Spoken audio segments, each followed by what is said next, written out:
Hello students, previous ভিডিওতে আমি muscular tissue সম্পর্কে জেনেছিলাম। This video I am talking about connective tissue. Connective tissue নাম শুনেই বোঝা যাচ্ছে যে কী করছে, ডিফারেন্ট টাইপ অফ পার্টস বা ডিফারেন্ট টাইপ অফ অর্গানকে কানেক্ট করার চেষ্টা করছে।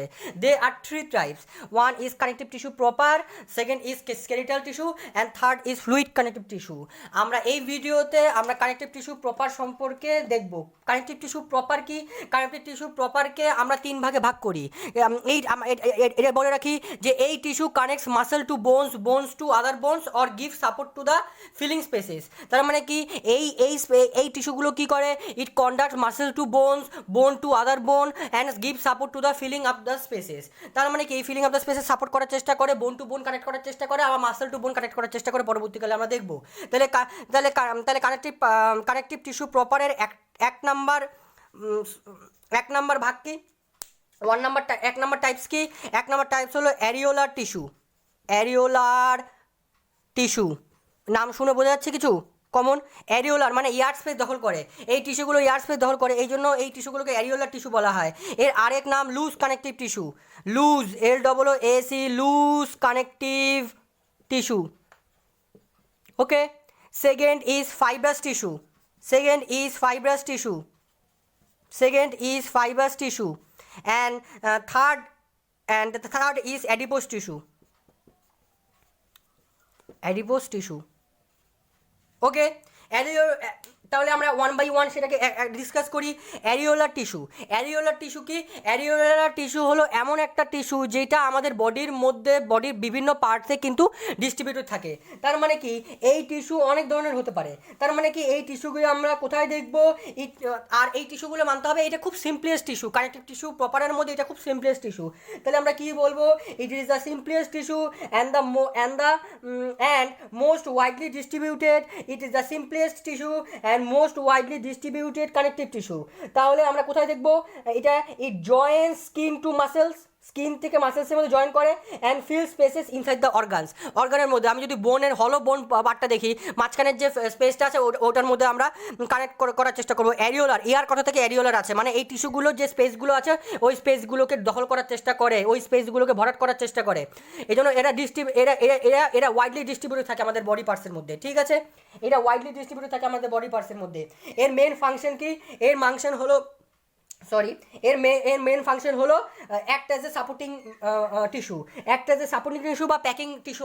প্যাকিং টিস্যু বলতে পারিস তুই, সাপোর্টিং টিস্যু বা প্যাকিং টিস্যু বলা যায়। আর এটা কি ইম্পর্টেন্ট কি? আরেকটা ইম্পর্টেন্ট কি? ডিফিউশনে হেল্প করে।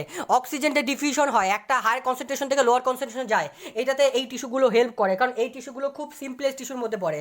এই টিস্যুর আরেকটা কাজ কি? এই টিস্যু ইনজুরি যে হয় টিস্যুগুলোর, এই টিস্যু সেটা রিপেয়ার করার চেষ্টা করে এটা। ঠিক আছে। আর যে বাইরের যে ফরেন টক্সিনগুলো আছে, এই ফরেন টক্সিনগুলোকে কম্প্যাক্ট করার চেষ্টা করে। ঠিক আছে, বোঝা গেল? এটা অ্যারিওলার টিস্যু। ফাইবাস টিস্যু সেকেন্ডে আমরা পড়বো। ফাইবাস টিস্যু কি? দু ধরনের ফাইবাস টিস্যু আছে, একটা হলো লিগামেন্ট, একটা হলো টেন্ডন। লিগামেন্ট কি? Yellow fibrous tissue. লিগামেন্ট আমরা দেখতে কোথায় পাই? বোন টু বোন। লিগামেন্ট আমরা কোথায় দেখতে পাই? বোন টু বোনের ক্ষেত্রে আমরা লিগামেন্ট দেখতে পাই। ওকে। তাহলে তারা মানে কি? আমরা লিগামেন্ট কোথায় দেখতে পাবো? একটা yellow fibrous tissue, it is found in the ligament that joints bones and the walls. তাহলে মানে ইয়েলো ফাইবাস টিস্যু কোথায় দেখতে পাওয়া যায়? লিগামেন্টে দেখতে পাওয়া যায়। অ্যান্ড ইট জয়েন্টস বোনস মানে বোন টু বোনকে কানেকশন তৈরি করে। একটা বোন আরেকটা বোন, একটাই আমাদের বডির মধ্যে যদি একটা বোন হতো তাহলে আমরা মুভমেন্ট করতে পারতাম, আমরা বেন্ড করতে পারতাম? নো। এই জন্য আমাদের বডি পার্টসে অনেকগুলো বোন আছে। আমাদের বডির মধ্যে প্রায় অ্যাডাল্ট স্টেজে মোটামুটি 206 বোন আছে। আর আমাদের এমব্রায়ো স্টেজে আমাদের মোটামুটি অ্যাপ্রক্সিমেটলি 350 বোন ছিল আলাদা আলাদা করে। তো বোঝা গেল? এবার এই বোনগুলোকে কানেক্ট করে কে? লিগামেন্ট কানেক্ট করে। লিগামেন্ট একটা ইয়েলো ফাইবাস টিস্যু। বোঝা গেল? এবার লিগামেন্টের ফাংশন কি? This tissue has great strength but limited flexibility. এটা ফ্লেক্সিবিলিটি কম কিন্তু স্ট্রেংথ বেশি। বোঝা গেল? তাহলে লিগামেন্ট হলো একটা ইয়েলো ফাইবাস টিস্যু। তারপরে আমরা কি ফাইবাস টিস্যুর মধ্যে আরেকটা ভাগ কি পড়বো, টেন্ডন পড়বো। টেন্ডন কি, মাসেল টু বোনের কানেকশন পয়েন্ট হলো টেন্ডন। তাহলে মানে কি আমরা কোথায় দেখবো, it is found in the muscles to bone. তাহলে আমরা কোথায় দেখতে পাবো, মাসেল থেকে বোনের যে কানেকশন যে ডিস্কটা আছে কানেকশন, সেটাকে আমরা টেন্ডন বলবো। কারণ আমরা মাসেলসের সাথে যে বোন লেগে থাকে, বাইসেপস ট্রাইসেপস এতগুলো যে আমাদের মাসেলস আছে, আমাদের মোটামুটি অ্যাপ্রক্সিমেটলি 650 মাসেলস আছে।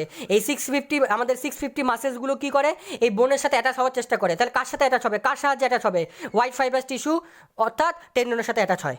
ঠিক আছে, তাহলে এবার মেইন ফাংশন কি হোয়াইট ফাইবাস টিস্যুর, দ্যাট এইটা কনসিডারেবল একটা স্ট্রেংথ প্রোভাইড করে, কনসিডারেবল স্ট্রেংথ, ততটা স্ট্রেংথ না বোনের মতো, কিন্তু highly elastic and connects muscle to bone this tissue has considerable less strength, highly elastic and connects muscle to bone. Okay, বোঝা গেল। অ্যান্ড নেক্সট কি, অ্যাডিপোজ টিস্যু কি বলবো, অ্যাডিপোজ টিস্যু একটা ইম্পর্টেন্ট টিস্যু। আমরা যে বলি না মানে এই তো সে ফ্যাটিক হয়ে গেছে, সে মোটা হয়ে গেছে, তার মানে কি অ্যাডিপোজ টিস্যুর জন্য। অ্যাডিপোজ টিস্যু কি, আমাদের ফ্যাটিক টিস্যু বলা হয় এই টিস্যুকে। তাহলে এই টিস্যু কি, it is primarily located beneath the স্কিনের নিচে এই টিস্যুগুলো থাকে, এটাকে অ্যাডিপোজ টিস্যু বলা হয়। অ্যাডিপোজ টিস্যু একটা important aggregated fat sell, fat sell. একে অনেক সময় এই সেলগুলোকে কি বলা হয়, নামটা লিখে রাখ, আমার হঠাৎ করে মনে পড়ে গেল,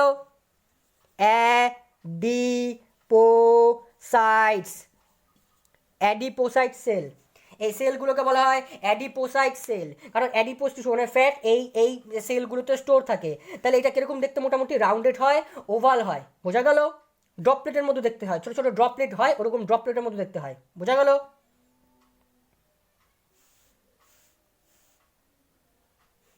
আর এই যে ফ্যাট সেলগুলো অ্যারেঞ্জ থাকে, খুব সুন্দরভাবে অ্যারেঞ্জ থাকে, পরপর এই ফ্যাট সেলগুলো অ্যারেঞ্জ থাকে। আর এই যে পার্টিশনগুলো এই যে মনে করো এরকম থাকে, মনে করো এরকম এই ফ্যাট সেলগুলো এরকম অ্যারেঞ্জ থাকে, বোঝা গেল। আমার কাছে আছে কিনা ফ্যাট সেলের, দেখি তো ছবি।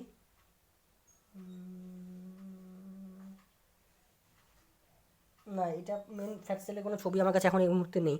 তো এবার অ্যাডিপোজ টিস্যু এরকম করে ম্যাট্রিক্স থাকে, এগুলোকে বলা হয় এক একটা ফ্যাট সেল।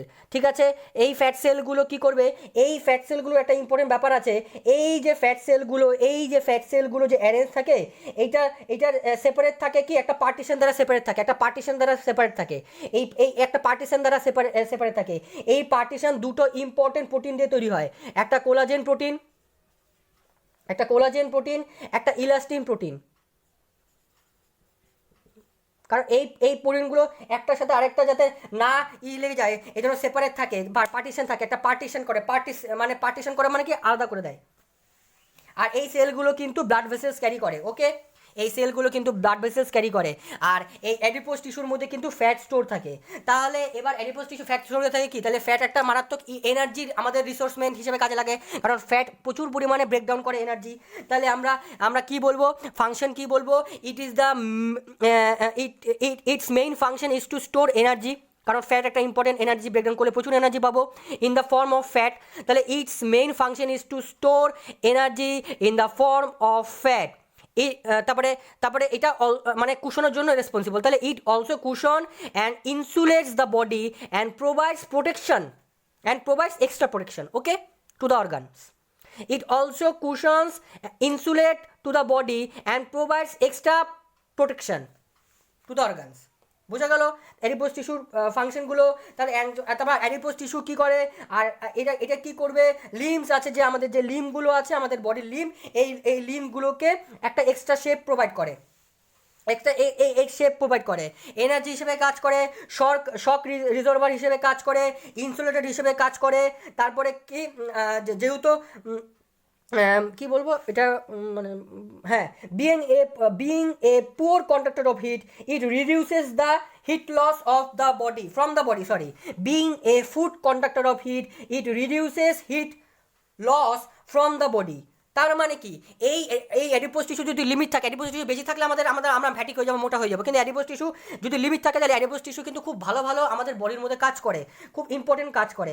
কেন, কারণ যদি পুয়ার কন্ডাক্টর হিট থাকে, তাহলে এটা বডি টেম্পারেচারকে রেগুলেট করতে পারবে, বোঝা গেল? বুঝতে পারলাম আমি অ্যাডিপোজ টিস্যুর ফাংশন, অ্যাডিপোজ টিস্যুর স্ট্রাকচার। অ্যাডিপোজ টিস্যু কোথায় থাকে? লোকেটেড থাকে কোথায়? বিনিথ দ্য স্কিনে থাকে, অ্যান্ড ইন্টারনাল অর্গানসে আমরা দেখতে পাবো। বুঝতে পারলাম? বোঝা গেল অ্যাডিপোজ টিস্যু সম্পর্কে। এবার নেক্সট আমরা কানেকটিভ টিস্যু স্কেলিটাল টিস্যুতে যাব। স্কেলিটাল টিস্যু কি? স্কেলিটাল টিস্যু হলো একটা আমাদের ইম্পর্টেন্ট কানেকটিভ টিস্যুর মধ্যে পড়ে। এই স্কেলিটাল টিস্যু আমরা ছোটোবেলায় এন্ডোস্কেলিটনের নাম সবাই শুনেছি, তাই তো? এন্ডোস্কেলিটনের নাম সবাই শুনেছি। তাই এন্ডোস্কেলিটন মানে কি? ইন্টারনাল স্কেলিটন, যে আমাদের বডিকে শেপ বা স্ট্রাকচার প্রোভাইড করে, mainly support to the body of ভার্টিব্রেটস। আমাদের ক্ষেত্রে দেখতে পাবো, ভার্টিব্রেটসের ক্ষেত্রে দেখতে পাবো মেনলি স্কেলিটন। ইনভার্টিব্রেটসের ক্ষেত্রে কিন্তু স্কেলিটন মেনলি থাকে না। আমাদের ক্ষেত্রে ভার্টিব্রেটস দুটো আছে, একটা ইনভার্টিব্রেটস আর ভার্টিব্রেটস। ইনভার্টিব্রেটস মানে কি? যাদের ভার্টিবাল কলাম থাকে না। আর ভার্টিব্রেটস মানে কি? যাদের ভার্টিবাল কলাম বা বাংলাতে যেটা আমাকে বলি মেরুদণ্ড, যেটা আমাদের শেপ প্রোভাইড করে, তাদের দেখতে পাই। তাহলে কি এই যে স্কেলিটাল টিস্যু, এই স্কেলিটাল টিস্যু তাহলে একমাত্র সার্ভস অ্যাজ এ এন্ডোস্কেলিটন, মানে ইন্টারনাল স্কেলিটন হিসেবে কাজ করে, যেটা ভার্টিব্রেটসের ক্ষেত্রে দেখতে পাই। আর এই স্কেলিটাল টিস্যু দু ধরনের হতে পারে। একটা হলো বোন, একটা হলো কার্টিলেজ। একটা বোন, একটা হলো কার্টিলেজ। ওকে, একটা হলো বোন, একটা হলো কার্টিলেজ। একটা হলো বোন, আরেকটা হলো কার্টিলেজ। ওকে, কার্টিলেজ অ্যান্ড বোন। দাঁড়া, আমার কাছে ছবি আছে। হ্যাঁ, আমার কাছে ছবি আছে। একটু পর আমি এই ছবিগুলো তোদেরকে সুন্দরভাবে দেখাচ্ছি যে কীরকম হয়। বুঝা গেল? তাহলে ফার্স্টে আমি বোন সম্পর্কে আলোচনা করি। বোন সম্পর্কে বলি যে বোন কি। দেখ ছবিটা স্ক্রিনশট নিয়ে রাখ। এটাই হলো বোন টিস্যু। একটুকে বললাম না যে আমি যখন আন্ডার মাইক্রোস্কোপ টিস্যু যখন স্টেন করবো, এরকম এক একটা টিস্যু একরকম কালার দেয়। এটা প্লাজমা সেল, এটা ম্যাক্রোফাজ মানে ইমিউনিটি সেল, এটা হলো কার্টিলেজের সেল। এই যে কার্টিলেজের সেল একটু পরে পড়বো। তারপরে ব্লাড সেল, এই যে এক হোয়াইট ব্লাড সেল, এই যে এগুলো হলো blood cell, red blood sell. তারপরে এটা বোন সেল। সেল দেখ বোন সেলটা কীরকম দেখতে হয়। তাহলে এই সেলটা কি? বেসিক্যালি এই সেলটা আমি যা বলছে দাদা শোন, আমি কিন্তু সবসময় লিখছি না, লিখলে অনেকটা ভিডিওটা অনেকটা বেশি লং হয়ে যাবে। এই জন্য আমি যা বলছি তা দিয়ে শোন। আমি বারবার কিন্তু একটা কথা আমি রিপিট করছি, একটু মন দিয়ে শোন। তাহলে এই বোন সেলগুলো কী করলো? এই বোন সেল একটা ইম্পর্টেন্ট কানেকটিভ টিস্যু, আমাদের হার্ট কানেকটিভ টিস্যু। অনেক সময় এক্সামে দেয় যে একটা name one hard connective tissue, তাহলে আমরা কী লিখবো? বোন লিখবো। তাহলে it is a hard connective tissue and harder than cartilage. Cartilage থেকে কিন্তু এটা হার্ডার, এই কানেকটিভ টিস্যুটা। আর in this tissue the ground substance or matrix is filled with cells called অস্টিওসাইটস।